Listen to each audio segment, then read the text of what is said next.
Developer. I'm Tyler Edwards, I'm the web developer. And I'm Dasa Sivon, I'm the Chief Executive Officer. Now, as you all probably know, these things can be pretty troublesome at times. They come out at the wrong place, at the wrong time, and as you probably already know, they can be especially problematic for your child. Now, the worst part about this is that most of the time, you're not even aware of it. The time that they spend on their social media and their phones is distracting them from the real life experiences that they need to take into the real world. But that's where we come in. The times of uncertainty are now over. With OverLock, we'll help your children lock away these distractions in order to get them back with what really matters, whether that be school, family, or life in general.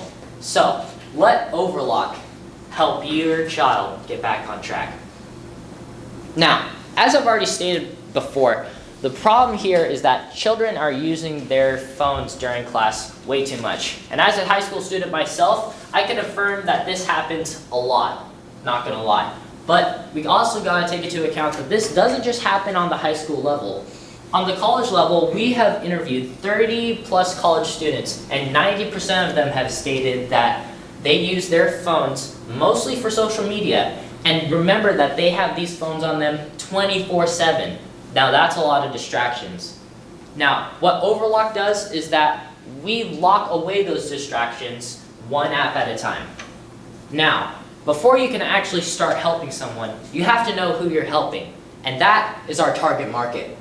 Our target market is all English-speaking mothers above the age of 30 with an average income of around $35,000 a year and have children over 10 to 17 years of age. And why we choose English-speaking mothers is because based on social interactions, mothers are usually the caretakers of the house, but this is used for all adults. And speaking of age, it's about time that you get your child monitoring services updated. And here's why.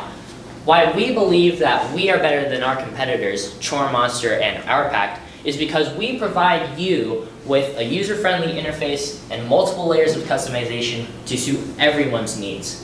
Now, we'll get back to our competitors in a moment, but please look over some investment highlights. So why should you invest in OverLock? Well, because our market size is very vast. We have 1.5 billion people that speak English and can use our web service. But that number is a bit big.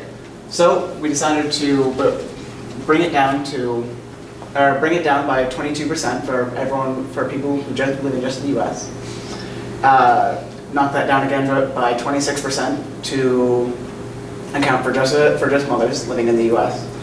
And that gives us 85.8 million people. And after some U.S. Census data and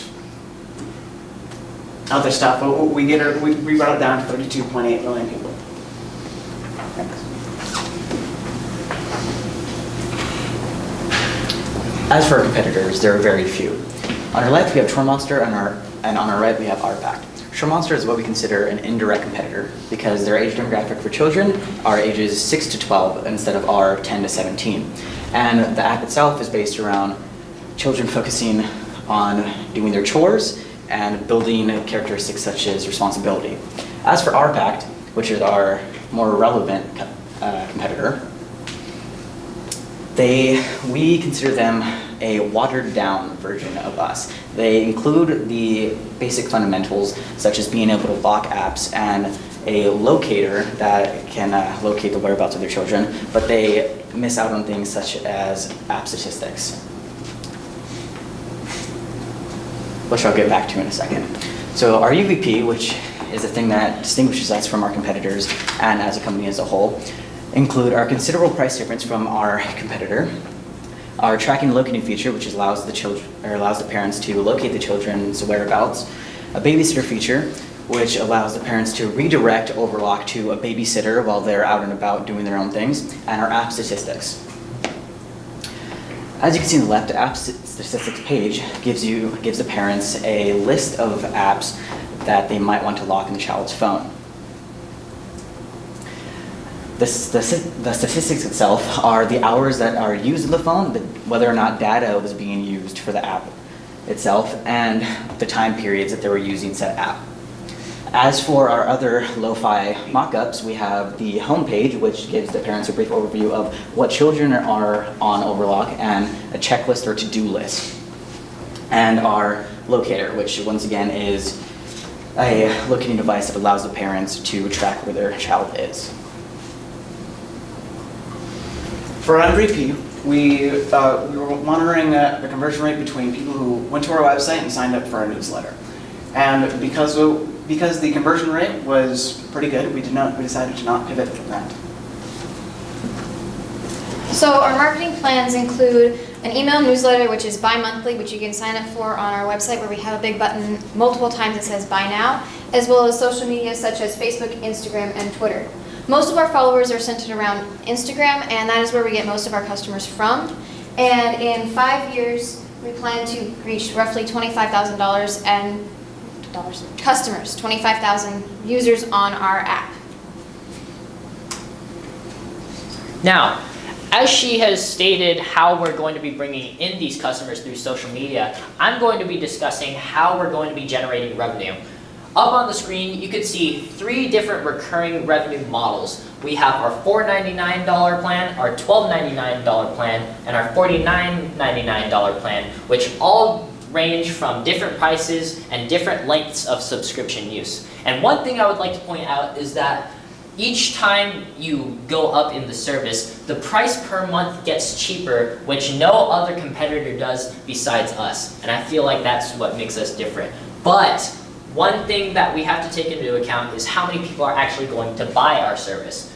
From a study that we've conducted on our target market, which is English-speaking mothers, around 30 plus people or so, we've gathered data, and it says that 60% of them are willing to buy a fully functional app, while 40% of them would rather have a free version. So we allow them to have both, which I don't think any of the others do, but as 60% of them go ahead and buy the full functionality of the app, we'll be bringing in ad revenue from our free model with the other 40%.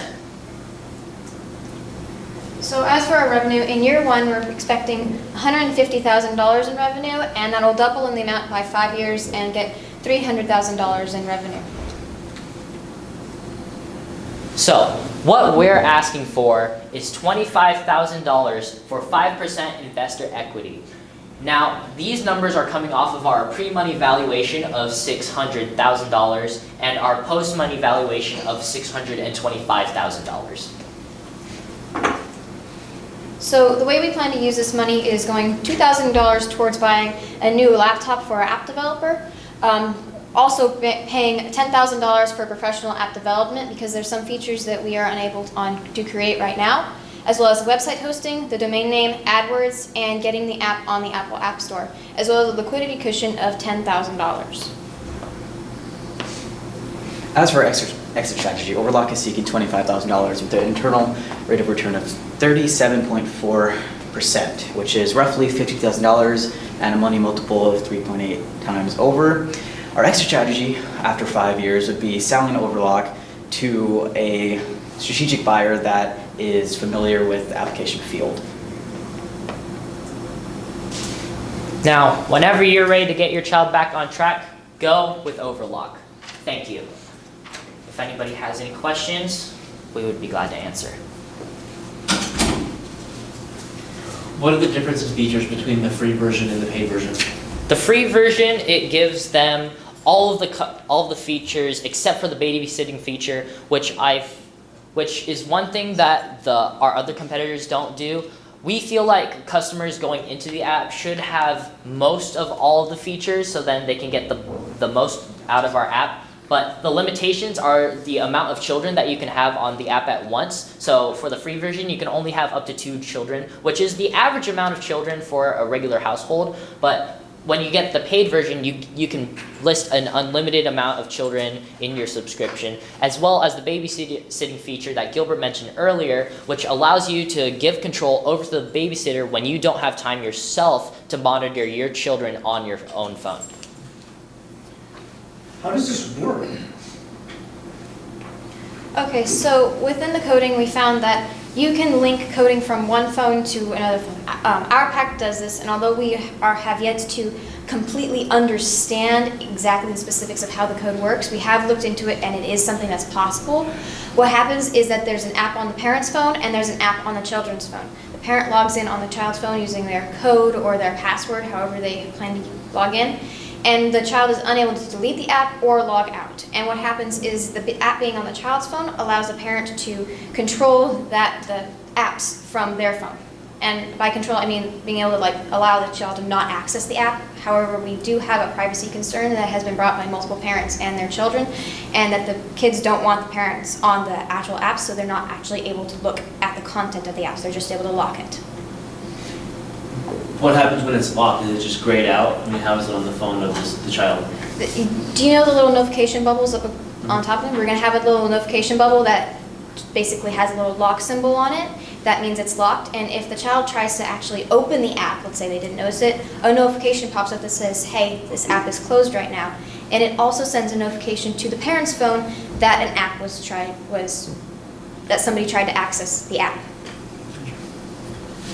I love the babysitter feature. Like that, I think is super, super, super cool. And I think it's wise to put it in the paid version of your application. I remember Chrissy, when you came into my class a few months back and you wanted to get followers, and you wrote up your social media up there, and the kids were like, well, what's that for? And she explained what it was. We had a resounding, oh, hell no, in our classroom. So I would say as a parent, I think this is a great idea.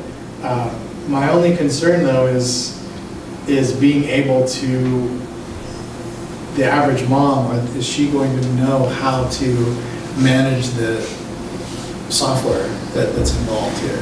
We plan to make the user interface as accessible for anyone as easy as possible for them. I think the stats is a good idea too. We were back in Missouri last week, and their internet is really, really terrible over there. And so they don't have unlimited internet mostly, unless you're in a big city. And my sister-in-law was really upset because one of her kids had been using a lot of their data, but they couldn't figure out what it was, And so it came down to going phone by phone, trying to see who was using data, but it still wasn't, for some of those, iPhone will show you which application is using data, but having that in one spot, I think is a really good idea. Why English only? The How hard only would it be reason to make behind a that one Spanish is version? because nobody in our group speaks Spanish, and we're just starting out with English. We do plan to expand to Spanish or any other primary language.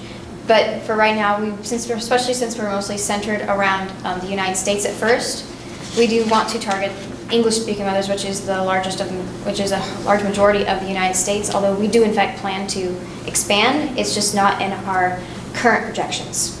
And why did you have no growth projected in years 3 and 4? What happens? For that, we estimated very humbly that we would have a growth rate of around 2%. And we just feel like that's a very safe number to go by, just because if it doesn't grow too fast, then that's something that we can assume we'll be seeing in the future. I don't think an investor would like that answer. I would describe it as like oversaturated or something like that, but yeah, saying that your growth is going to go down. Yeah, because you showed number of users plateauing, but your 5-year plan says revenue is continuing to go up a lot.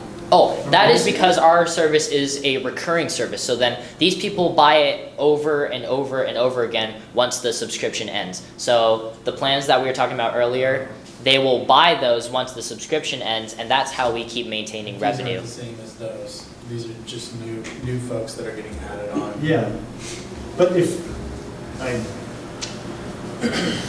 the number of users, could you go back a few slides to that? Users? Is it possible? Yeah, to just the market question? Was it user, this one? No, Or the number of users. It was like It was like flat. 32.8 million. I don't know. No, I don't think it wasn't that far It back. was towards the end, I think. Okay, you towards the end. Yeah. This is the revenue that we plan to get. I can't reconcile the revenue numbers with the 5-year plan. 3 and 4, $280,000 is flat revenue, but you have total Increase. 25% more. In your 5-year plan, Yes. it doesn't reconcile with this. I mean, it's really flat. You're gaining users, but your revenue is not going up commensurate with how many users you propose to be gaining. I think you got some Yeah. Excel spreadsheet error here in the 5-year plan and your revenue chart. Yes, I would assume so. That would definitely be the reason, because it doesn't make sense either.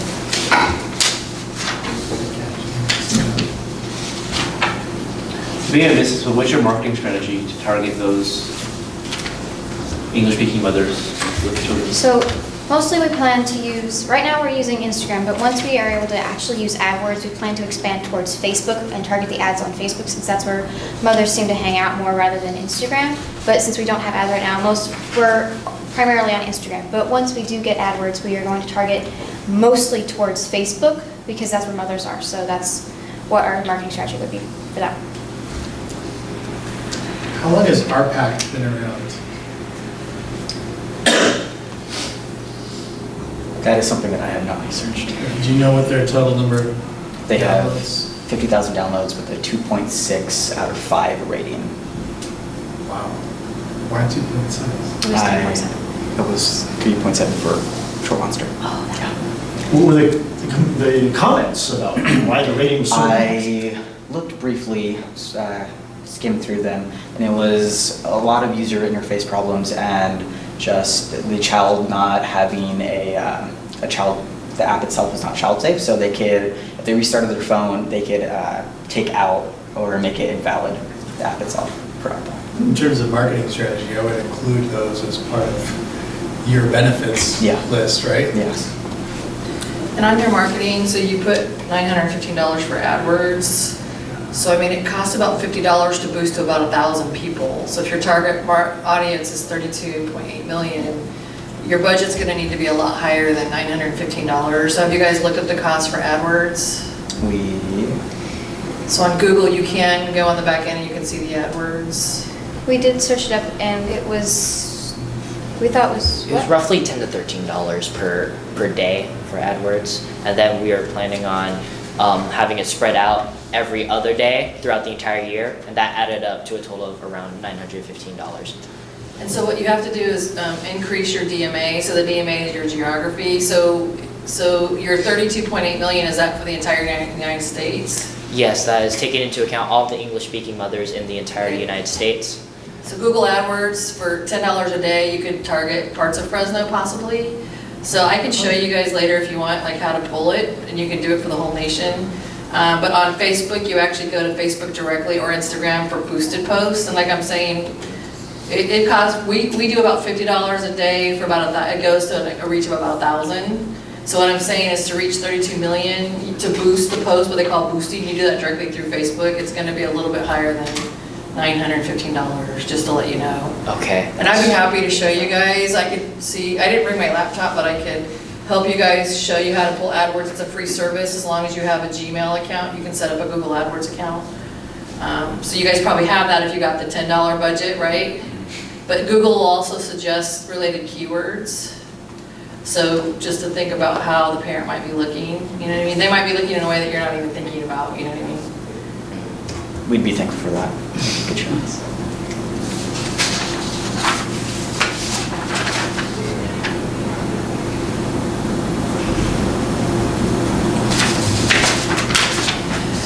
Google also has apps that would allow you to translate to Spanish, so like on your website, and it's a free translator app. So I mean, with time, it might be something, not so much for the app, but for your website. Most people have a translator app right now. Pretty good. The app development cost, is that a definite number or is that a guess? Did you get a quote on that?